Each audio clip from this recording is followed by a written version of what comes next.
이번에 수신결 강의를 맡게 된 홍익학당의 윤홍식이라고 합니다. 이 수신결은 보조 진울 스님이 쓰신 한국 불교의 아주 최고의 어떤 저작으로서 보조 진울 스님은 1158년에서 1210년을 살다 가셨는데 고려 중기 이후 선종의 증언과 한국적 선사상의 확립에 크게 기여하신 분입니다. 휘는 잘 아시다시피 진울이시고요. 자호는 모구자, 소를 기르는 사람이란 뜻으로 모구자라고 하셨는데요. 여기서 소는 우리 참나를 말합니다. 불성 이 참나 자리를 잘 배양하여 이 삶 전반에서 참나의 작용, 즉 육바라밀이라고 우리가 말하는 보시, 지계, 인욕, 정진, 선정, 지혜 이 6가지 불성의 능력을 이 세상에서 널리 펴는 그런 삶을 사시겠다는 뜻으로 모구자라고 스스로를 부르셨습니다. 그래서 이분이 이제 1165년에 구산 선문 중에 사굴산문에 속하는 종이선사께 이제 출가하셔서 승려가 되셨습니다. 이분의 삶에서 이제 중요한 거는요, 3번의 큰 깨달음을 얻으셨다는 건데 이 깨달음들이 의미하는 바가 큽니다. 즉 고려 불교의 선종과 교종의 분열, 그리고 이 구체적 수행법을 놓고도 가나선이냐, 또 이런 교정에서 제시하는 지관법이냐, 아니면 또 다른 어떤 정해쌍수의 어떤 간단한 요결들, 당시 도노가 한 방에 깨달아서 불성을 찾자 하는 그런 가르침들이 또 중국에서 소개되고 있던 시점에서 한국의 교종과 그런 선종의 결합, 이런 주제들이 큰 어떤 화두가 되던 시대에 이 3번의 깨달음을 겪으면서 본인이 그 당시에 여러 가지 난립하던 사조들을 하나로 꿰는 그런 체험을 하시게 됩니다. 그래서 이 3번의 깨달음은 크게 우리가 이제 그분이 깨달음을 얻게 되신 그 저작, 그 저서를 가지고 구분하는데요. 그분이 첫 번째 깨달음을 얻으셨던 게 육조단경을 읽으시다가 참나가 육근이라고 하죠. 우리 편의상 이렇게 그려보겠습니다. 저는 이렇게 그립니다. 우리 내면에 이 참나 자리가 있다. 이렇게 얘기하시면 아주 우려하시는 분들이 많습니다. 참나를 실체화하는 게 아니냐. 그런 우려 자체가 저는 참나를 실체화하는 발상이라고 생각합니다. 이 참나는 우리가 말하는 에고, 제 에고라고 표현합니다만 일반적인 우리의 개체적 자아죠. 남과 나는 다르다. 나와 남은 다르다라고 느끼는 이 작은 자아, 이 몸뚱이를 나라고 생각하는 불교에서는 오온의 자아라고 하죠. 오온에서 색, 우리 몸뚱이요. 색, 그리고 우리가 느끼는 느낌들, 수, 상, 우리가 느끼는 생각들, 그리고 행, 우리 마음의 의지들, 그리고 식. 총체적으로 이렇다 저렇다 식별하는 이 식별 능력. 이렇게 오온으로서의 자아, 이 작은 자아, 몸뚱이를 가지고 있고 느끼고 생각하고 의지를 가지고 이렇다 저렇다 따지고 분별하고 아르마리를 일으키는, 이 식은 아르마리라고 보시면 되겠습니다. 아르마리를 일으키는 이런 작은 자아, 그 이면에 그 자리를 초월해서 오온을 다 내려놨을 때, 석가모니께서도 말씀하신 오온을 다 내려놨을 때 있는 그 청정한 그 무엇, 그게 바로 열반이고 참나입니다. 그래서 이 참나는요, 초기 불교에서 말하는 열반이라고 이해하시면 되겠습니다. 열반. 열반은 탐진치가 없는 자리죠. 탐냄도, 분노도, 어리석음도 다 오온의 작용입니다. 오온의 작용인 탐진치가 없는 그 자리, 이 순수한 이 참나의 자리를 깨치는 거, 이게 이제 수신결의 큰 핵심이고요. 이 참나의 자리를 깨치기만 할 게 아니라 에고를 통해서 드러내는 거, 꽃피우는 거, 이게 진정한 모구행입니다. 이 참나를 소라고 치면요, 소우자입니다. 이 소를 잘 길러가지고, 모구자라고 이 호가 있으신 거는요, 소를 잘 길러가지고 내가 이 참나를 이 에고를 통해서, 나의 작은 자아를 통해서 온전히 드러내겠다. 내 몸으로 부처님의 자비를 보여주겠다. 내 감정으로 부처님의 자비를 늘 내 감정으로 삼겠다. 생각으로 늘 나는 지혜를 추구하겠다. 의지로 나는 행으로 늘 큰 원을 세우겠다. 그리고 마지막 이 아르마리는 지혜로 완전히 바꿔서 부처님의 일체 종지를 내가 얻겠다. 이렇게 오온을 통해서 이 참나를 구현하는 게 모구자의 핵심이고, 이게 수신결의 핵심입니다. 이게 이 다른 식으로 말씀드리자면은 참나를 찾는 작업, 도노와 에고를 정화하는 작업, 에고의 업장을 정화하는 작업, 점수, 이 두 가지가 이 수신결의 핵이라고 할 수 있겠습니다. 도너와 점수를 통해서 내 안에 있는 참나를 꽃피우겠다. 내 온 존재를 통해서, 내 개체적 자아를 통해서 이 지상에 꽃피우겠다. 이런 어떤 숭고한 대승불교의 핵심을 이 수신결에서 강조하는데, 첫 번째 보조 스님이 깨달음을 얻으신 그 경전이 육조단경이라는 건 아주 의미하는 바가 큽니다. 육조단경 하면 참나만 깨치면 끝이다라고 흔히 오해하시는 경전 중에 하나인데, 보조 스님은 육조단경을 통해서 오히려 이런 큰 대승이념을 깨치셨다는 거죠. 그래서 이 처음에 육조단경에서도 어떤 부분에서 핵심을 얻으셨느냐? 나는 육군에 물들지 않는다. 예. 나는 이 참나 자리는 이 에고의 영역, 개체적 자아랑 늘 함께 굴러가면서도 절대로 개체적 자아에 물드는 법이 없다. 이 구절에서 이제 육조 스님은 큰 깨달음을 얻으셨습니다. 참나의 실체를 느끼신 거죠. 그래서 이 실체란 단어를 두려워하지 마시고요.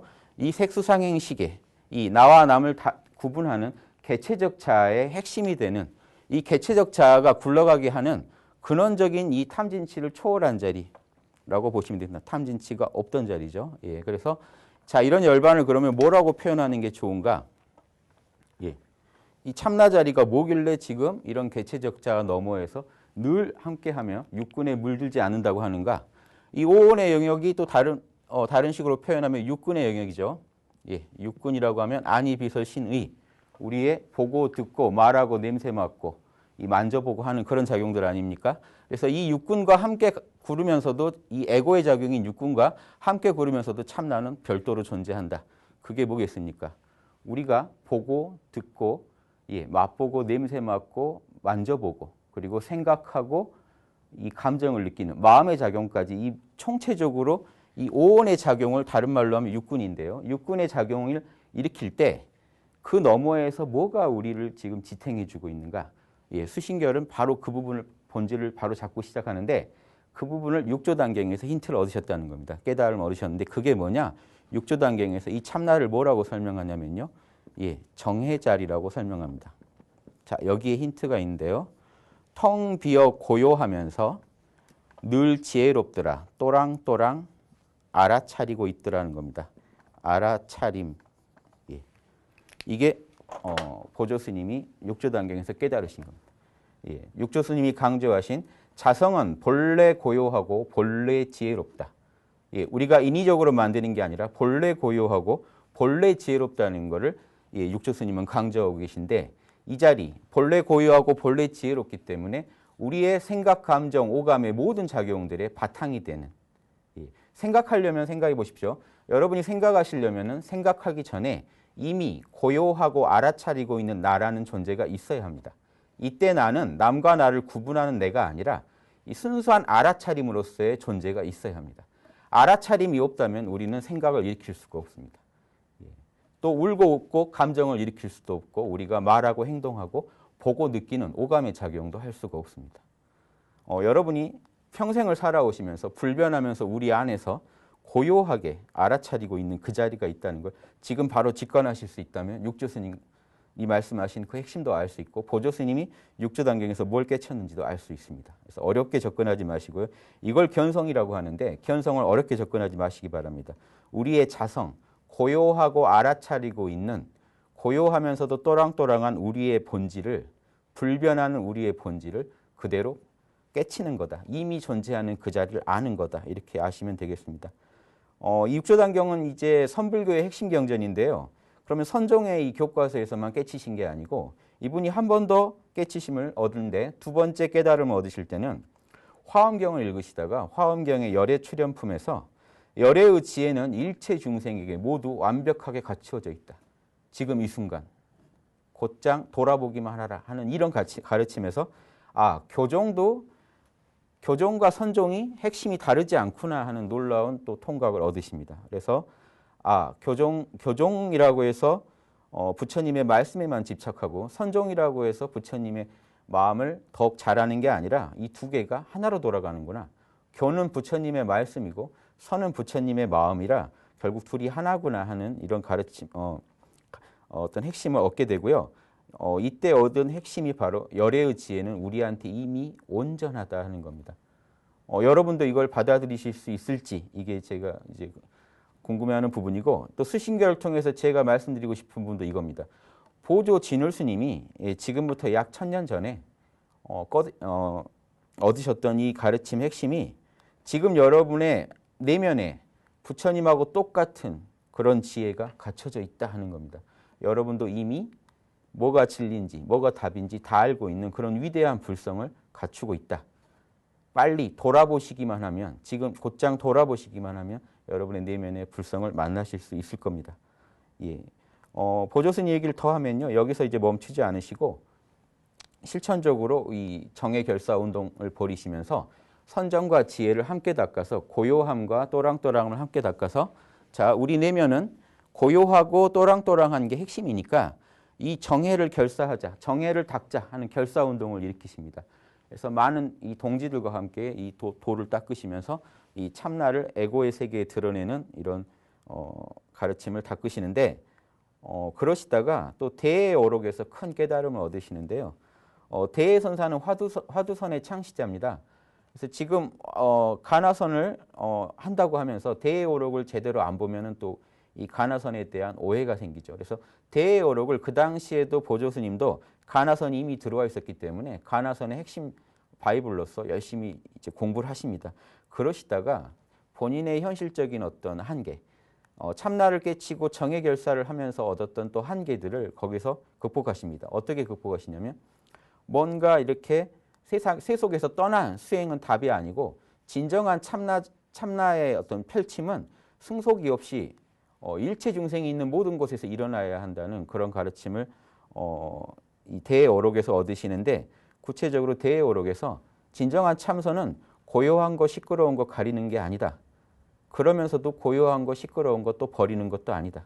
우리가 있는 현장에서 곧장 참선에 들어가서 참나 자리를 밝혀야 된다는 그런 가르침에서 큰 영감을 얻으십니다. 그래서 이렇게 크게 3번의 깨달음으로써 이제 보조 스님의 어떤 사상적 어떤 변화를 설명합니다.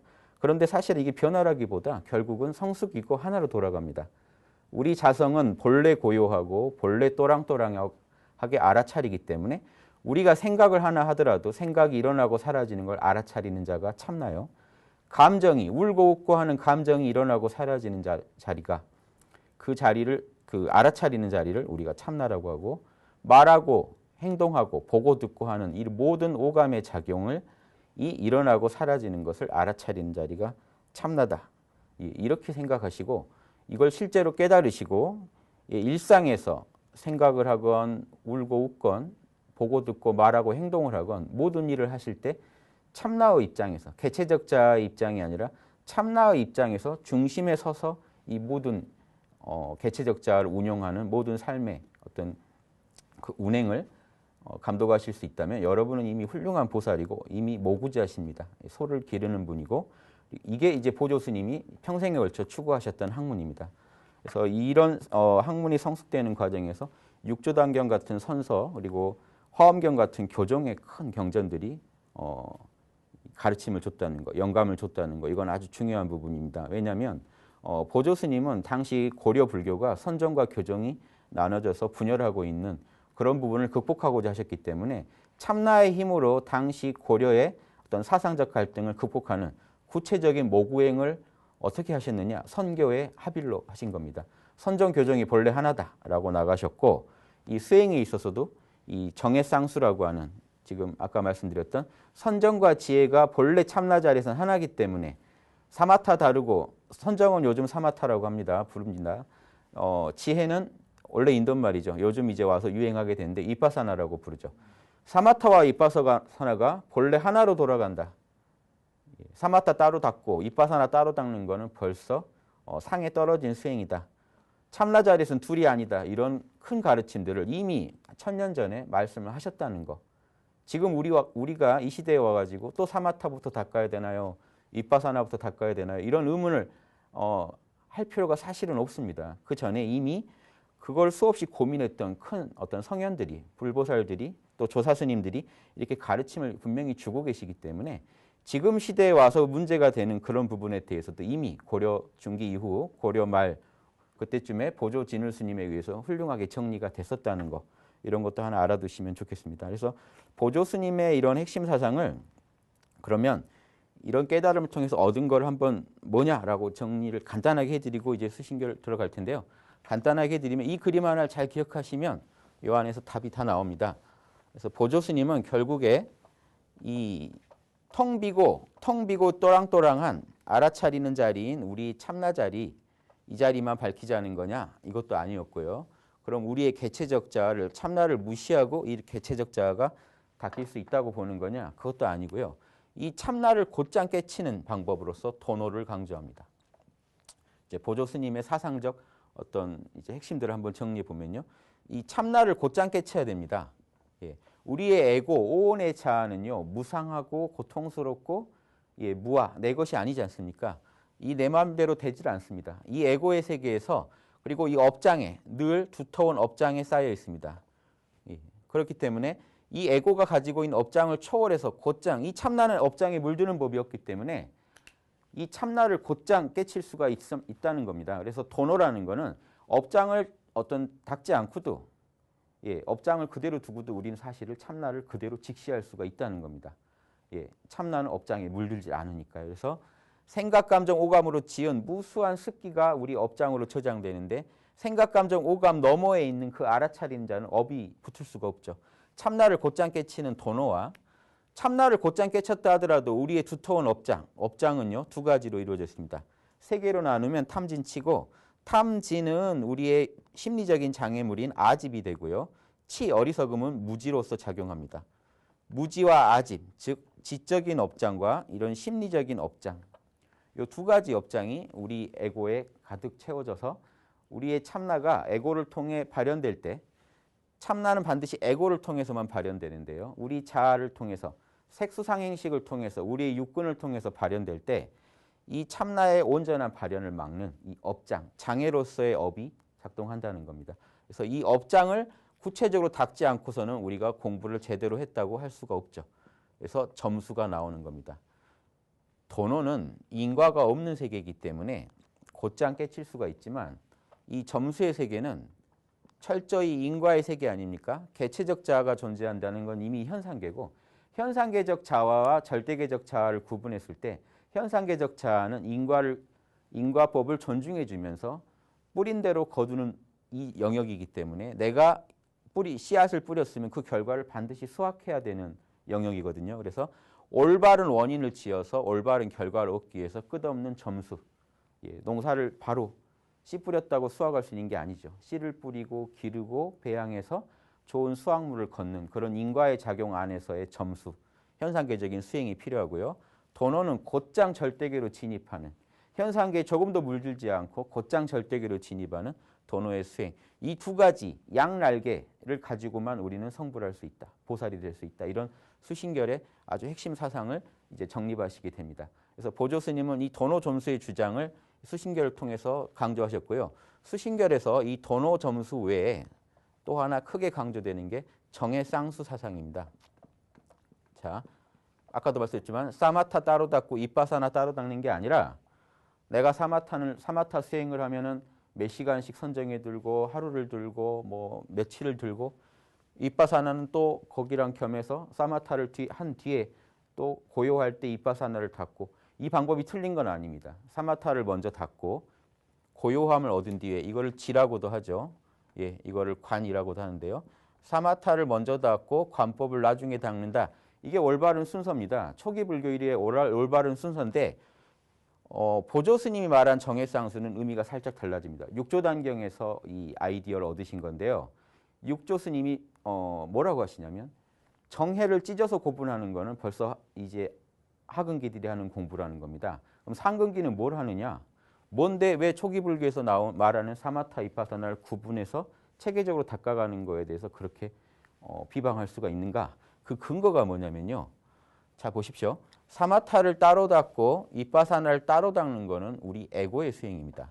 에고는 고요할 때는 고요함 수행을 닦아야 되고 또 지혜가 부족할 때는 이빠사나 수행을 닦아야 됩니다. 통찰 수행을 닦아야 됩니다. 하지만 참나가 그럴까요? 참나는 본래 고요하고 본래 알고 있는 자리이기 때문에, 그래서 이 앞에 정의 앞에 육조 스님은 자성이란 말을 붙이십니다. 자성정해라는 게 있다.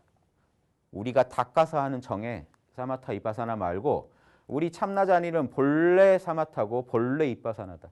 본래 고요하고 본래 또랑또랑하게 알고 있다. 이 자성정해의 이 육조 스님의 이 사상을 받아들여서 보조 스님은 정해 쌍수를 주장합니다. 그래서 보조 스님의 정해 쌍수는요, 자성정해만을 또 말하는 것도 아닙니다. 보조 스님의 이 탁월한 점은 육조 스님의 자성정해 이론을 받아들이면서도요, 통합한다는 겁니다. 절대 이 한국 불교의 핵심은요, 어느 하나의 사조만을 따르지 않습니다. 통불교고 회통불교이기 때문에 보조 스님은 특히나 당시 선정과 교정을 회통하신 아주 통이 큰 스님이셨기 때문에 도노와 점수, 견성과 육바라밀의 실천. 자, 이렇게도 이해해드리면 좋겠네요. 도노는 우리가 요즘 쓰는 말로 지금 견성이라는 겁니다. 본성을 바로 직관하는 거. 점수는요, 여러분이 아시는 보시하고 계율 지키고 인욕 참고 정진하고 선정에 들고 지혜를 닦는 이 모든 거를 지금 점수라고 하는 겁니다. 자, 그래서 이 도노와 점수를 견성과 육바라밀로 보면요, 견성으로 끝이 아니라 육바라밀까지 닦으셔야 한다는 말씀을 지금 보조 스님은 드리는 겁니다. 그래서 이걸 도노 점수라고 말씀하시는 거고, 특히 이 중에 이 참나의 자성정예의 부분에 있어서 참나는 본래 고요하고 본래 지혜롭다는 부분에 있어서 이 정의 쌍수를 주장하시면서도 그러면서도 현상계적인 이 점수의 닦음으로서의 정의 쌍수도 인정하십니다. 그러니까 도노 측면에서의 정의 쌍수는 뭡니까? 우리가 참나를 깨치기만 해도 참나 자리는 본래 고요하고 본래 알아차리기 때문에 자성정의 쌍수고요. 이 상을 따르는 수상정의 쌍수라는 게 있습니다. 보조 스님은 자, 따를 숫자에 형상상자. 어떤 형상을 따른다? 형상을 따른다는 게 뭡니까? 우리 에고의 세계에서 마음이 산란할 때는 고요하게 해야 되고, 에고가 오온의 자아가 어리석을 때는 탐진치중에 치에 빠졌을 때는 지혜를 줘야 되거든요. 그래서 이 에고의 입장에서 사마타를 먼저 닦고 마음이 좀 진정된 뒤에 이빠사나를 통해서 올바른 지혜를 얻는 수행을, 통찰 수행을 또 닦아야 되는 이런 시간적 순서를 통해서 체계적으로 공부해야 되는 부분도 분명히 있거든요. 이 부분은 초기 불교 때부터 강조됐던 부분이고요. 이 수상정해쌍수와 자성정해쌍수를 보조 스님은 다 하나로 껴안는다는 겁니다. 그래서 도노는 자성정해쌍수랑 관련이 돼 있고 점수는 수상의 정해쌍수랑 관련돼 있는데 도노와 점수가 본래 하나지 도노 따로 있고 점수가 따로 있지 않습니다. 왜냐하면 참나를 곧장 깨치는 게 도노라면 이 에고의 정화는 참나의 힘만으로 참나의 힘과 에고의 힘만으로 될 수 있는 게 아닙니다. 에고와 참나가 같이 가는 건데 즉 근원은 참나의 힘에서 나오는 겁니다. 참나가 본래 고요하고 본래 지혜롭기 때문에 에고의 세계도 같이 고요해질 수가 있고 같이 지혜로워질 수가 있는 거거든요. 그래서 이 에고와 참나의 이 협주죠. 이 같이 가는데 빛의 근원은 모든 힘의 근원은 참나로부터 나옵니다. 그래서 이 점수의 세계는 단순히 에고가 닦는 게 아니고요. 에고가 주가 돼서 우리 에고의 업장을 덜어내는 작업을 하는 게 점수지만 그 치유의 정화의 힘은 참나로부터 길어옵니다. 참나가 본래 욕심이 없기 때문에 보시를 할 수 있는 거고요. 우리 내면의 근원적인 참나가 청정하기 때문에 우리가 계율을 지킬 수 있는 힘을 얻을 수가 있는 겁니다. 그래서 육바라밀의 모든 게 그렇습니다. 참나가 본래 이 세상을 받아들이고 있기 때문에 현상계적으로 우리 작은 자인 에고도 현상계를 인욕할 수가 있는 거고요. 예, 참나는 본래 고요하기 때문에 우리가 선정을 닦을 수가 있고 참나가 본래 지혜롭기 때문에 자명하기 때문에 우리는 현상계적으로 에고도 같이 참나랑 같이 놀다 보면 지혜로워지는 겁니다. 그래서 참나의 가지고 있던 그 공덕들이 에고의 차원에서 구현되는 걸 우리는 육바라밀이라고 합니다. 그래서 그냥 단순한 에고가 체면 때문에 보시하고 체면 때문에 참고 하는 그런 것들은 바라밀이라고 하지 않습니다. 참나의 힘으로 텅 빈 자리에서 참고 텅 빈 자리에서 지혜롭게 알아차리면서 베풀고 계율을 지키고 받아들이고 정진할 때 우리는 육바라밀이라고 합니다.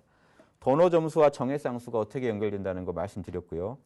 이런 두 가지 큰 이념을 가지고 가르침을 가지고 선정과 교정의 극심한 대결을 극복합니다. 이게 이제 제가 지금부터 말씀드리고자 하는 수신결의 핵심 내용들입니다. 수신결을 통해서는 또 이런 가르침을 폈고요. 도노에 대해서도 보조 스님이 또 탁월한 견해를 정리하는데 이런 부분들에 대해서 후대 스님들이 또 오해하신 부분도 많습니다. 그래서 지금 수신결의 이 도노론을 따르면 뭔가 좀 문제가 있는 거 아니냐고 의심의 눈으로 많이 보시는데 이왕 수신결 강의를 제가 하니까 이 보조 스님이 말한 도노가 뭔지 한번 정확히 설명을 한번 해드리겠습니다. 보조 스님은요, 도노를 크게 둘로 나눕니다. 이게 일반적인 선종에서 하는 입장이 아니다 보니까 보조 스님은 교종과 선종을 하나로 봤습니다. 하나로 통합적으로 이해했기 때문에 이런 발상이 나온 겁니다. 그래서 이런 거는 한국 불교의 어떤 저는 쾌거라고 봅니다. 이런 주장들을요 하실 수 있는 지혜로운 예전에 이런 고승들이 계셨다는 게 한국 불교 널리 알려야 된다. 자, 어떻게 정립을 하셨냐면요. 해오와 증오로 구분합니다. 지금 우리가 해오 그러면 아르마리로 이해하는 거다고 해서 아주 형편없이 지금 취급하십니다만 보조 스님은 수련 방편에서 해오가 반드시 전제된다고 봅니다. 왜 그러냐면요. 우리가 이 해오 증오는 다 도노라고 보조 스님은 봅니다. 자, 그러면 왜 그러느냐? 우리가 흔히 도노 그러면 견성해서 참나를 봐서 참나 안에서 늘 안주하는 참나와 함께 살아가는 그런 이 증오의 경지, 증오로서의 도노를 주로 꿈꾸기 때문에 이 해오라는 설명이 나오면 아 이건 아르마리다, 깨달음이 아니다라고 바로 단정을 지으신데 그게 아닙니다. 왜 보조 스님이 굳이 그런 오해를 감수하고 해오란 말 쓰셨냐면요. 우리가 도노를 처음 할 때 내면으로 생각, 감정, 오감이 일어나고 사라지는 걸 알아차리는 그 자리를 곧장 들어가신다면 여러분도 쉽게 참나 자리를 만나실 수가 있습니다. 예, 그거를 제가 좀 도와드릴까요? 제가 여러분을 좀 도와드린다면 지금 제 눈을 똑바로 보시고요. 예, 마음을 모으셔서 몰라라고 해보십시오. 내 이름 모르겠다. 내 이름을 모르는데 저를 보고 계신 자리가 있죠. 내 이름 모르겠다. 괜찮다. 모른다. 라고만 마음을 몰고 가시면서 모른다와 괜찮다는요. 판단 중지와 무관심을 불러서 여러분의 생각, 감정, 오감에 개체적 자가 지닌 모든 본뇌들을 단박에 내려놓게 도와줍니다. 내려놓으셔야 돼요. 모른다. 이름도 모르시죠. 성함도 모르는데 무슨 걱정이 있습니까? 예. 돈 걱정도 없고요. 취직 걱정도 없고 다 내려놓으십시오. 자녀 걱정도 하지 마시고 몰라만 하세요. 내 이름도 모르겠다. 그런데 존재하시죠. 예. 뭔가 알아차리고 있는 자리가 있죠. 내 이름도 모르는데 개체적 자를 내려놨는데 알아차리는 자가 있습니다. 분명히 존재하실 겁니다. 그리고 그 존재감을 느껴보시면요. 그 존재감에는 나이도 없습니다. 이게 상라가정이라고 하는 그 자리입니다. 나이도 없고요. 걱정도 없습니다. 이게 영원할 상 즐거울 락 아닙니까? 생각, 감정, 오감이 개입돼야 우리가 나이 먹는 걸 알지 존재만 하는데 어떻게 나이 먹는지 안 먹는지 어떻게 알겠습니까? 오직 존재하고 오직 알아차릴 뿐입니다. 그리고 그 자리는 고요해요. 지금 알아차리고 계시죠. 자, 이 자리가 바로 참나 자리인데 방금식으로 우리가 회광반조라고 하죠. 빛을 안으로 돌려서 곧장 나를 직시해 보면 한 생각이 일어났을 때 예전 방아남 스님이나 경호 스님이 강조하셨던 겁니다. 한 생각이 일어났을 때 그 생각 나온 자리를 돌이켜보면 회광반조라고 하죠. 반조를 해보면 곧장 우리는 참나 자리를 볼 수가 있습니다. 자, 그런데 이렇게 참나를 깨쳤다고 하더라도 참나를 본 게 지금 잠깐의 체험이고 이 참나 자리에 내가 머물지를 못하면 그걸 해오라고 하는 겁니다. 해오는 머리로 이해한 깨달음을 말하는 게 아니고요. 지금 많이 이 해오를 오해하시는데 이 해오는 화엄경에서 말하는 첫 공부의 자리, 십신의 자리에서 처음 불교에 입문해서 방금과 같은 사마타와 잇바사나 그리고 해광반조의 수행을 열심히 하다가 참나를 첫 체험하고 참나를 제대로 이해한 자리입니다. 참나가 진짜 있구나. 내 안에 불변에 내가 있었구나. 개체적 자 너머에 모든 걸 초월하는 오온이 아닌 알아차리고 있는 자가 있구나. 알아차리는 자니 참나니 하니까 자꾸 이걸 실체적으로 느끼시는데 느끼시면 안 돼요. 그게 진짜 해오입니다. 이 개념들을 머리로만 이해하시는 걸 해오라고 우리가 잘못된 그 수행법을 얘기할 때 쓰는 해오라는 거고요. 보조 스님이 말한 해오는 그런 게 아니에요. 참나를 분명히 체험했고 이게 내 본성이고 이거는 나이를 먹지 않고 영원하고 지복이구나. 거긴 걱정이 없구나. 늘 즐겁구나 라고 아는 이 체험이 있는데도 불구하고 이 참나의 안주를 못하는 겁니다. 놓치고 또 놓치고. 그러니까 체험보다는 개념이 앞서기 때문에 해오라고 하는 겁니다. 예, 이 해오라는 말은요. 자, 화엄경으로 치면 십신, 첫 공부를 해가지고 이 들어간 자리에서 느끼는 이 체험은 있지만 개념이 앞선 상태를 말할 뿐이고요. 결국 이 개념과 체험이 하나가 되는 자리는요. 결국 개념과 체험이 일치되는 것을 우리가 증오라고 합니다. 깨달을 증, 진정한 깨달음이다. 즉 참나에 안주하게 돼서 내 안에 늘 알아차리는 자가 있었구나. 만들어내는 게 아닙니다. 억지로. 늘 알아차리는 자가 있었기 때문에 내가 생각도 하고 말도 하고 행동도 하고 이렇게 살아왔구나 하는 걸요. 깨치시고 이해까지 해서 그게 온전히 내 안에서 정착되신 그 자리. 이 에고가 온전히 그걸 소화하고 받아들인 그 상태를 증오라고 하는 거고, 해오는 체험보다는 개념이 앞서서, 체험이 없는 게 아닙니다. 체험 분명히 있습니다. 이게 일반적인 아르마리로서의 어떤 아르마리, 머리로 대충 따져보고 참나라는 게 있구나 그렇게 이해하는 걸 지금 해오 아니냐 오해하시는데 절대 그게 아니라는 것만 알아두시고요. 화엄경 십신에서 보통 이 해오가 이루어지고요. 보조스님의 주장입니다. 그 다음 이 증오는 어디서 이루어지냐. 화엄경 이 십신 다음에 일주라고 첫 머무름이 오는 자리가 옵니다. 참나에 안주하는 자리. 그래서 보조스님 이론대로라면 십신에서 해오를 겪고 십신 초에서 이때 이미 참나 체험을 한다는 겁니다. 즉 이 보조스님의 이 가르침은요. 놀라운 통찰을 주는데요. 십신 초에 여러분이 불교를 믿고 참선수행을 열심히 하는 중에 이미 견성을 체험한다는 겁니다. 다만 체험보다는 개념이 앞서기 때문에 여러분이 내가 이게 참나, 내 안에 불변에 내가 있는 줄 알겠는데 요게 시부도로 치면 소는 봤는데 이 소가 내 소가 안 되는구나. 이 경지가 지금 해오라는 겁니다. 이 상태에서 열심히 정의 쌍수를 닦아가시다 보면 마음이 고요해지면 또 이 통찰력 수행, 해를 닦고 또 산란해지면 다시 선정을 닦고 이렇게 해서 정해를 쌍수하다 보면 내 안에 내가 에고가 노력해서 선정해 들고 에고가 노력해서 뭔가 지혜를 얻으려고 할 게 아니라 내 안에 근원적으로 선정과 지혜, 고요함과 이 통찰력을 갖춘 그 참나 자리가 내 안에 늘 있었구나 하는 걸 아는 이 깨달음을 얻게 됩니다. 이게 해오입니다. 첫 깨달음을 얻고 아직 안주하지 못한 상태. 많은 선사들이 화두를 푸시다가 내 안에 불성이 있구나 하지만 이 불성이 온전히 내 것이 못 되는구나 하는 이런 경지가 꼭 있습니다. 수행하시다가. 이때를 해오라고 하는 겁니다. 머리로 그냥 따져보고 이해하는 게 해오가 아니고요. 그래서 이 해오만 해도 보조스님은 도노라고 하는 겁니다. 참나의 첫 체험이기 때문에요. 그리고 그 참나에 안착하는 시부도에서 보면 견우, 소를 본 다음에 두구, 소를 얻는 자리가 바로 증오, 일주보살의 경지입니다. 이 논리대로라면요. 이 보조스님의 논리입니다.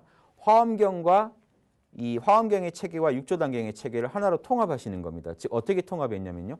화엄경에서 말하는 일주보살이 바로 이 육조단경과 같은 선불교에서 말하는 확철대오의 경지라는 걸 주장하신 겁니다. 이 부분을 지금 이제 받아들일 수 있냐 없냐는 여전히 이제 이거는 또 이제 받아들이신 분의 몫이고요. 보조스님의 사상이 그랬다는 겁니다. 그래서 보조스님은 이런 방식으로 선교와 교정을 통합하십니다. 왜 이렇게 말하게 됐냐? 아까 말씀드렸듯이 화엄경에서는 일주보살 때 이미 내 안에 불성이 온전히 움직인다는 것을 깨친다라고 주장하고 있거든요. 이 화엄경의 그 논리를 가지고 이 선불교의 논리랑 통합시켰을 때 이런 결과를 얻게 되신 겁니다. 그래서 이런 이 일주보살의 경지, 화엄경 일주보살 때는 이미 이 증오를 얻었다 이렇게 주장하시는 그 근거로 이 보조스님의 이런 근거를 쭉 써놓으신 데가 지금 원돈성불론이라는 화엄경과 이 선수행을 하나로 통합시켜놓은 어떤 소행서가 있습니다. 원돈성불론. 이게 이제 화엄경의 가르침을 지금 접목한 건데요. 여기에 뭐라고 주장하시냐면 일주보살이 되면 정해. 자 보십시오, 여러분. 요게 육조단경에서 말하는 가르침을 그대로 이제 화엄경과 통합하신 겁니다. 정해 원명. 선정과 지혜가 원만하고 광명하다. 이걸 일주보살에서 설명합니다. 그래서 일주보살의 경지에 이미 정해가 광명하고 원만하기 때문에 늘 깨어있고 늘 알아차리고 있습니다. 잠을 자도 꿈속에서도 늘 깨어있고 늘 알아차리는 경지는 일주보살의 경지라는 겁니다. 안팎으로 투철합니다. 그리고 성성적적합니다. 정이 늘 원만하고 광명하기 때문에 늘 고요하고 또 지혜도 원만하고 광명하기 때문에 늘 알아차립니다. 고요하고 알아차리는 그 경지, 이 일주보살의 경지만 얻으시면 이미 견성이고 이미 도노를 했기 때문에 이 이후 과정은 일주 이후의 수많은 닦음의 모든 과정은 그대로 점수의 과정이면서 점수를 통해서 이미 부처는 된 거고요. 부처로서의 그 능력일 업장이 옅어져 감에 따라 점점점 드러나서 결국 온전한 부처로서 온전한 구실을 할 수 있게 되는데 그 과정이 점수의 과정이다. 이게 보조스님의 이론입니다. 지금 우리가 이 보조스님의 가르침을요, 분명히 이해해야 되는 이유가 지금 이 수신결 안에요, 엄청난 이 수행법이 다 들어있고 인간이 부처가 되는 과정에 필요한 핵심 팁들이 다 있는데 이제 와서 또 다른 나라에서 뭔가 좋은 게 있나 하고 이렇게 뒤지고 다니시는 분들이 많아요. 갑자기 수행에 혼란이 오면서 화두선을 하시다가 또 이빠산으로 바꾸면 좀 잘 되려나, 이빠산을 하시다가 또 화두선 하면 잘 되려나, 이렇게 왔다 갔다 하지 마시고 그 전체를 껴안는 그 화두선, 이빠산, 이 선이 문제라는 게 아니라 전체적으로 이 그 모든 선을 화두선까지 껴안는 그 안목을 가지고 공부하시라는 겁니다. 보조스님은 이미 고려 중기 이후에 이 가나선, 이 교종, 그리고 선불교의 정해쌍수를 하나로 통합해서 이해하셨거든요. 이 안목을 좀 배우시라는 겁니다. 그래서 가나선 가지고도 회통을 시켜서 가나결이론이라는 또 논문이 있으십니다. 이렇게 보조스님이 이미 우리가 지금 수행을 통해서 제기하는 초기 불교와 그리고 선종, 교종 이런 모든 문제들에서 화두선과의 관계에 대해서 아주 통찰력 있는 어떤 결론을 내리셨고 그 핵심 사상을 정리해 놓은 게 지금 우리가 다루고자 하는 수신결이라는 겁니다. 수신결을 이 정도 이해하시고 공부하시면 수신결 공부하는 게 단순히 고대의 어떤 불서, 고승의 불서를 그냥 지식 욕구를 채우는 차원에서 알아두자 이런 게 아닙니다. 지금 우리가 수행에서 헤매는 부분에 대해서 엄청난 힌트를 얻으실 수가 있으실 겁니다. 과연 견성은 무엇인가? 도노는 무엇인가? 도노한 뒤에 닦아야 되는가? 닦음이 없는가? 예. 그리고 이 화엄경의 이런 체계와 교종의 체계와 이 선종의 체계는 과연 어떻게 돌아가는가? 예. 가나선은 우리가 어떻게 이해해야 되나? 가나선에서 내린 결론이 뭡니까? 우리가 화두를 깨쳐서 얻은 결론이 뭡니까? 정의 원명입니다. 선정과 지혜가 원만하게 광명한 겁니다. 화엄경에서 진짜 견성을 알았다는 증거가 정의 원명입니다. 그래서 이 화엄경과 선종이 하나로 돌아가는 이런 놀라운 체계를 구상하셨다는 겁니다.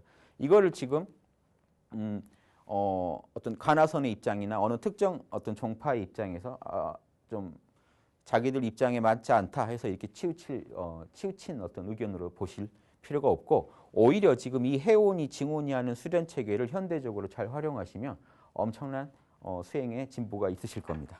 자, 지금 수신결에 대한 그리고 보조스님에 대한 소개로 지금 말씀을 드렸습니다. 이제 본격적으로 수신결의 내용으로 들어가 보겠습니다. 예, 요거를 좀 지우고 다시. 예. 이제 수신결을 본격적으로 들어가 보겠는데 먼저 수신결의 이제 앞부분을 같이 공부해 보시면서 이런 도노점수와 정해쌍수 사상이 어떻게 보조스님을 통해서 이렇게 표현되는지 구체적으로 한번 살펴보겠습니다. 먼저 첫 번째로 수신결의 이제 첫 문장이 이렇게 시작합니다. 1장의 이제 첫 번째 이야기인데요. 삼계의 고통은 불타는 짓과 같으니 그대로 참고 머물면서 그 기나긴 고통을 달게 받을 수 있겠는가? 윤회를 벗어나고자 한다면 부처를 찾는 길이 최고이다. 그리고 만약 부처를 찾고자 한다면 부처란 바로 이 마음일 뿐이니 마음을 어찌 멀리서 찾을 것인가? 육신을 떠나지 않는다. 예, 이 지금 첫 그 문장 안에 사실은 수신결의 전 내용이 다 녹아 있습니다. 여러분 삼계의 고통은 불타는 짓과 같다 그랬는데 삼계가 뭘까요? 우리는 사실은 불교에서 말한 이런 세 개의 하늘이 있습니다. 욕계, 욕망에 빠진 세계라는 거죠. 그 다음에 이어지는 게 색계. 욕망은 정화됐는데 감정도 있고 몸도 있는 세계라는 겁니다. 그런데 이 색도 없는 세계, 무색계. 여기는 순수한 생각의 세계라는 겁니다. 감정도 있겠지만 감정은 미세하고 이 색계에 오면 감정이 증폭되고요. 욕망에 올 때는 이 오감에 빠져서 감정에서 이 욕망이 아주 두드러지게 발현되는 세계입니다. 그래서 저는 생각, 감정, 오감으로 설명합니다. 결국 생각, 감정, 오감은 뭔가요? 이거는 불교식 용어로 오온이죠. 즉 3계라는 건 오온에서 벗어나지 않습니다. 생각, 감정, 오감. 여러분 힘드신 건 저것 때문 아닌가요? 예. 그래서 3계의 고통은 불타는 짓과 같으니 그대로 참고 머물면서 고통 계속 받겠는가라고 물어보는 겁니다. 여러분의 실존을 한번 돌아보시라는 겁니다. 여러분 지금 괴로우시죠? 힘드시죠? 왜 힘들까요? 예, 보고 듣고 하는 그 오감의 욕망 때문에, 그리고 희노애락의 감정 때문에, 그리고 여러분 풀리지 않는 고민들, 이 생각들 때문에, 예, 인간관계에서 오는 고민이건 어떤 일 처리에서 오는 고민이건 여러분을 태어나서 죽을 때까지 힘들게 하는 것들은 이 3계의 고통입니다. 3계가 따로 있는 게 아니고 지금 여러분의 실존이 3계예요. 욕망에 휘둘리시고 계시고 희노애락의 감정에 휘둘리고 계시고 무엇이 옳은지 무엇이 그른지 따지는 중에 여러분은 생각에서 아주 번뇌에 빠지십니다. 이 모든 번뇌의 핵심은 이 3계가 만들어낸다는 거 아시겠습니까? 여러분은 이미 3계에 사세요. 이 3계 그리고 이 3계가 주는 고통 때문에, 자, 3계가 주는 고통이 왜 이 고통이 일어날까요? 이 3계의 핵심이 뭡니까? 오온의 세계고, 오온의 핵심은 석가모니께서 뭐라고 하셨습니까? 무상하다, 이놈들은. 본질이 고통이다, 무하다.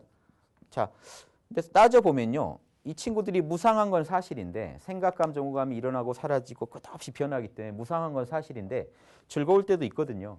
꼭 그걸 고라고 할 필요가 있는가 이렇게 얘기할 수 있지만 결국 그 즐거움까지도 무상하다는 겁니다. 즐거움도 우리가 즐거움을 겪고 이 즐거움이 계속되길 바라지만 그런 기대는 깨진다는 겁니다. 무참히. 변해버린다는 것 자체가 사실은 고입니다. 그래서 무상고 무아라는 것은 핵심은 무상입니다. 무상하다. 현상계의 생각, 감정, 오감. 현상계라는 건 3계를 말합니다. 오온으로 이루어진 현상의 세계. 이 현상의 세계라는 것은 생각, 감정, 오감의 세계를 말하고요. 다른 식으로 말하면 자, 이 현상계라고 말한다는 건요. 현상계가 뭔지 한번 이해해 보시면 참나의 절대계랑 뭐가 다르냐? 먼저 시공이 있습니다. 그리고 주객, 나와 남이 있어요. 그리고 이 세계는 인과가 돌아갑니다. 원인과 결과도 이렇게 상대성이 있어야 되거든요. 결국 시공, 주객, 인과가 돌아간다는 것은 이원성의 세계라는 겁니다. 현상계에 오면은 음양이 분열됩니다. 음양이 찢어져요. 그런데 그럼 참나의 세계는 어떻게 있습니까? 반대로 시공이 없겠죠. 주객이 없겠죠. 인과가 없습니다. 이 자리는요. 왜냐? 참나의 자리에는 이원성이 붙지를 못하니까요. 예. 자, 그렇게 이해하시면요. 지금 이 두 가지 구조를 가지고 이 보조 스님의 말씀을 이해해야 됩니다. 3계의 고통이 지금 무상하고 괴롭고 무아인 이 세계에 빠져가지고 무상한 세계에서 뭔가 집착을 하고 괴로운데 그 안에서 뭔가 즐거움을 찾으려고 하고 내 것이 아닌데 내 것으로 집착하려고 하는 이 모든 집착 속에서 우리는 끝없는 고통을 겪게 돼 있다는 겁니다. 그러면 이 세계를 지금 이놈들을 무상하지 않게 괴롭지 않게 내 것으로 영원히 만들 수 있느냐? 그거는 지금 이 현상계의 본질을 왜곡시키고 있는 거죠. 현상계의 본질은 이렇습니다. 그냥 받아들이셔야 돼요. 자, 현상계는 이렇게 무상한데 무상한 거를 무상하지 않게 하려고 하는 거는 망상이고 그 탐욕이죠. 이 탐욕은 어리석음 때문에 생긴 거고 이 탐욕을 계속 추진할 경우에 분노에 우리는 욕구 불만에 빠지게 됩니다. 그래서 분노에 빠지게 됩니다. 탐진치가 심화돼요. 이 3계의 세계에서 나는 영원한 행복, 영원한 즐거움, 그리고 영원한 내 것을 찾겠다고 하면 우리는 탐진치에 빠지게 돼 있더라는 겁니다. 이게 이제 석가모니께서 초기 불교에서 강조하셨던 부분입니다. 자, 이제 대승불교에서 그리고 이 선불교와 이 통합된 대승불교에서는 어떤 관점에서 접근하느냐? 이 3계의 고통을, 즉 이 현상계가 주는 근원적 고통을 벗어나는 방법을 찾아야 되지 않겠느냐라고 의문을 던지면서 이 자리에 대해서 석가모니께서는 열반이라고 하는 탐진치가 없는 세계만 말씀하셨는데 적극적으로 이제 마음이다. 우리 안엔 참나가 있다. 참나를 찾으면 해결할 수 있다라고 이렇게 적극적으로 나가는 건 이제 대승불교와 이 선불교의 입장입니다. 그래서 이 똑같은 문제의식 속에서 이 3계에서 고통을 겪고 있는데 참고 집이 불이 붙었는데 억지로 참고 사는 거 아니냐. 자, 불이 붙어서 3계가 고통스럽다면요. 보십시오. 이 고통스러운 이 3계를 벗어나는 법은 뭘까요? 초기 불교식 답변은 이렇습니다. 고통이 없는 세계, 청정한 세계, 열반으로 돌아가라. 열반으로 복귀해라. 라고 말한다면요. 이 대승불교적 관점은요. 이런 선문답이 있습니다. 동산선사한테요, 어떤 스님이 물었어요. 이게 이제 선불교식 관점입니다. 동산선사한테 한 스님이 물었는데 추위와 더위가 닥쳤을 때 어떻게 피해야 되나요? 추위와 더위가 닥쳤을 때 어디로 피해야 되나요? 라고 물어보니까 동산선사가 이렇게 답변합니다. 왜 추위와 더위가 없는 곳으로 가지 않지? 라고 얘기합니다. 그러니까 스님이 황당하죠. 추워 죽겠고 더워 죽겠는데 난 그때 어디로 가야 되나요? 추위와 더위가 없는 곳으로 가라. 자, 지금 이 3개의 고통에 불타고 있는, 집에 살고 있는 당신들 빨리 피하시오라고 할 때 똑같은 질문이죠. 3개가 불타고 있는데 이 온 우주가 지금 고통이고 무상이고 고고 무한데 난 어디로 도망가란 말입니까? 라고 한단 말입니다. 어디로 도망가란 말입니까? 그때 스님이, 동산 스님이 뭐라고 하냐면요. 추울 때 추위가 그대를 죽이는 곳, 더울 때 더위가 그대를 죽이는 곳으로 가라. 이게 무슨 말이냐면요. 추워 죽겠다고 알아차리는 자리, 더워 죽겠다고 알아차리는 자리로 도망가라는 겁니다. 그 자리는 추위도 더위도 아니다. 춥다고 하는 건요. 생각해 보십시오. 춥다고 하는 건 생각이고 감정이고 오감입니다. 덥다고 하는 것도 오감이고 생각이고 감정입니다. 몸에 자극이 오고 거기에 내 감정을 보태고 내가 생각을 합니다. 이러다 죽겠구나 하고 괴롭구나. 자, 생각이 더 또 감정을 불러일으키고 증폭시킵니다. 이렇게 3개가 서로 돌면서 아주 우리 안에서 힘들게 하는데 추위와 더위가 없는 곳으로 가라. 예, 3개의 고통이 없는 곳으로 가라. 따로 3개의 고통이 없는 곳, 이것들을 버리고 가는 게 아니고요. 3개가 돌아가려면요. 3개는 에고의 세계인데 에고가 돌아가려면 우리 참나가 있어야 됩니다. 우리 마음 안에 텅 빈 데가 있기 때문에 현상계가 돌아가는 겁니다. 이 텅 빈 자리는 상이 아니에요. 모든 상을 초월한 자리를 지금 이렇게 말할 수밖에 없는 겁니다. 참나라고 하면 상에 붙는 거 아니냐 그러시는데 열반도 상입니다. 열반도 불 꺼진 자리란 뜻이에요. 예, 똑같은 상입니다. 예, 탐진치가 없기 때문에 열반이라고 하고 나의 근원이기 때문에 참나라고 하는 겁니다. 에고의 근원이기 때문에. 에고가 아니죠. 그러니까. 그래서 이 근원 자리로 돌아가는 겁니다. 3개가 불타는 줄 아는 그 자리로 곧장 돌아가면 됩니다. 그러니까 3개도 지금 내 육신 안에 다 있고 참나 자리도 내 육신 안에 있다는 겁니다. 있다는 게 어떤 공간을 차지하고 있다는 게 아니라 이 3개가 작용하려면 참나 자리도 있어야 되니까요. 그래서 오해의 여지가 있지만 육신 안에 있다. 지금 보조스님이 뭐라고 하셨습니까? 이 3개의 고통을 벗어나려면, 윤회를 벗어나려면 부처 찾는 게 최고인데 불성 자리를 찾으려면, 부처 자리를 찾으려면 어디로 가야 되느냐? 마음이다. 당신이 지금 3개의 고통에 힘들어하는 그 마음이 바로 불성이다. 이겁니다.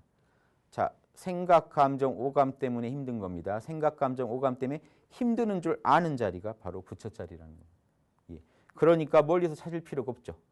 부처는 마음에서 찾아야 되고 알아차리는 마음에서 우리는 참나를 찾아야 된다는 겁니다. 절대 육신을 떠나지 않는다. 이렇게 얘기를 하시는 겁니다. 자, 그 다음 구절 읽어볼게요. 그런데, 자, 육신에 있다고 분명히 얘기했습니다. 그런데 이 육신은 임시적인 것이어서 태어남이 있고 죽음이 있다. 그런데 육신이 그러면 참나냐? 아니다. 육신은 이 오감의 작용일 뿐이지 않습니까? 나타났다 사라지거든요. 그러나 참마음은 허공과 같아서 단절되는 법도 없고 변화하는 법도 없다. 끊어진 적도 없고요. 늘 이어지면서 변화하지 않는 그 자리. 변화를 얘기하려면요. 시간, 공간이 있어야 되고 나와 남이 있어야 되고 원인과 결과가 있는 현상계에서만 변화를 말할 수가 있습니다. 그러니까 이 참나의 변화가 없다라고 하는 게요. 변화가 없는 어떤 상을 찾으시면 안 돼요. 그냥 현상계의 작용이 아니다 정도로만 이해하시면 되겠습니다. 참나라는 말은요. 현상계의 나가 아니다 정도의 뜻이지 참나라는 또 어떤 상을 세우시라는 게 아닙니다. 이 말도 마찬가지예요. 참마음은 허공과 같다. 그러면 허공을 또 상상하시면서 텅 빈 게 그럼 참나냐? 텅 빈 게 어떻게 알아차립니까? 텅 빈 거 텅 빈 거지. 허공이지. 텅 빈 것 또한 우리 오감의 대상일 뿐입니다. 텅 비었구나. 하늘을 보시고 텅 비었구나 하면 그게 어떻게 참나입니까? 참나는 텅 빈 줄 아는 그 자리죠. 그러니까 허공과 같다라는 건요. 생각, 감정, 오감, 어떤 번뇌에도 물들지 않는다는 뜻이지 우리가 상상한 어떤 허공이라는 상을 가지고 접근하시면 안 됩니다. 그래서 허공과 같이 텅 비어 있으면서 끊어지는 법도 없고 늘 이어지면서 변화하는 법도 없는 그 자리다. 예, 그래서 이르기를 사람이 죽어서 온갖 뼈마디가 모두 무너지고 흩어지면 불로 돌아가고 바람으로 돌아간다. 그런데 한 물건만은 영원히 신령스러워서 하늘을 덮고 땅을 덮는다. 자, 말이 큰데요. 자, 무슨 말씀이냐? 이 천지를 뒤덮는 참나자리, 이 스케일이 크신데요. 자, 보십시오. 우리가 지금 우리의 에고는요, 결국은 우리 몸뚱이 또 뭐로 만들어졌느냐? 지수화풍으로 만들어졌다는 겁니다. 지수화풍이라는 원소들이 모여서 우리 에고를 만든다는 겁니다. 우리 육신을 만들고. 그러니까 죽으면 지수화풍은 흩어지겠죠. 특히 이제 육신이죠. 우리 육신은 지수화풍으로 만들어졌기 때문에 흩어집니다. 이 흩어지면 우리의 이 물질이 흩어지고 나면요, 우리의 생각과 감정은 변화를 겪겠죠. 자, 그런데 이 흩어진 육신이 참나였냐는 겁니다. 육신이 참나가 아니었잖아요. 육신이 뭘 알아차리느냐는 겁니다. 육신은 모여있다가 흩어져 버리고 끝난다는 겁니다. 그러면 알아차리는 자가 있어야 되지 않습니까? 불변의 알아차린 자가 참나라면 육신은 아니겠죠. 지금 육신이 아니란 얘기만 하셨는데 생각, 감정도 마찬가지죠. 생각, 감정도 끝없이 일어나고 사라지지 않습니까? 불과 10분 전에 여러분이 뭔 생각하셨는지 지금 모르실 거예요. 끝없이 요동하고 있으니까요. 그러면 석가모니께서 말씀하신 무상고 무아인 세계에 해당되기 때문에 생각, 감정도 현상계입니다. 즉 여러분이 찾는 참나가 아니에요. 그런데 생각, 감정, 오감을 다 배제하고 나도 우리는 있더라는 겁니다. 그 있는 그것이 바로 참나 자리고 열반이고 고요하고 또랑또랑한 자리라는 겁니다. 자, 이렇게 여러분이 무상하고 괴롭고 내 것이 아닌 그런 마음의 집착에서 벗어나서 참나 자리를 찾는 어떤 소중한 힌트들을 수신결은 가르쳐주고 있습니다. 예, 오늘 강의는 여기까지 하겠습니다. 예, 감사합니다.